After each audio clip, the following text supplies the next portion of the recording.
নমস্কার বন্ধুরা, আপনারা ভালো থাকবেন, আমিও ভালো আছি। তো শুভ বিজয়া সবাইকে।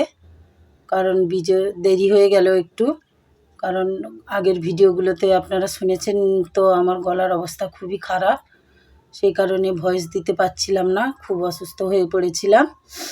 তো এই ভিডিওটা এডিট করতেও পারছিলাম না।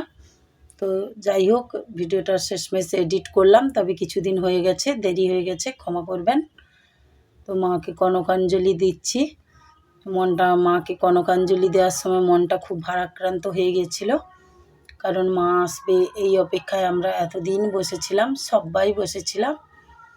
তো মা এলো এবং মা চলে যাওয়ার সময়ও হয়ে গেল, সেই জন্য একটু মনটা খারাপও হয়ে গেছিলো।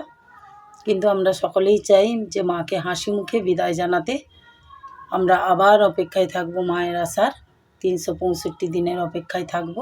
365 দিন পরে মা আবার ফিরে আসবেন।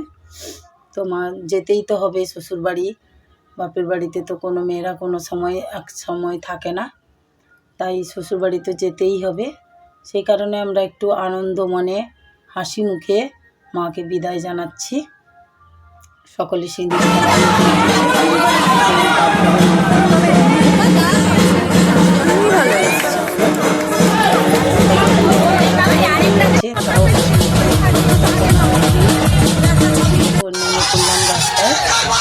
বিদায় জানানোর জন্য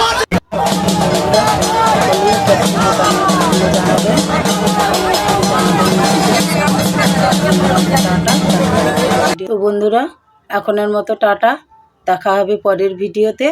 তোমাদেরও পুজো কেমন কাটলো জানিও। তো চললাম, বাই বাই।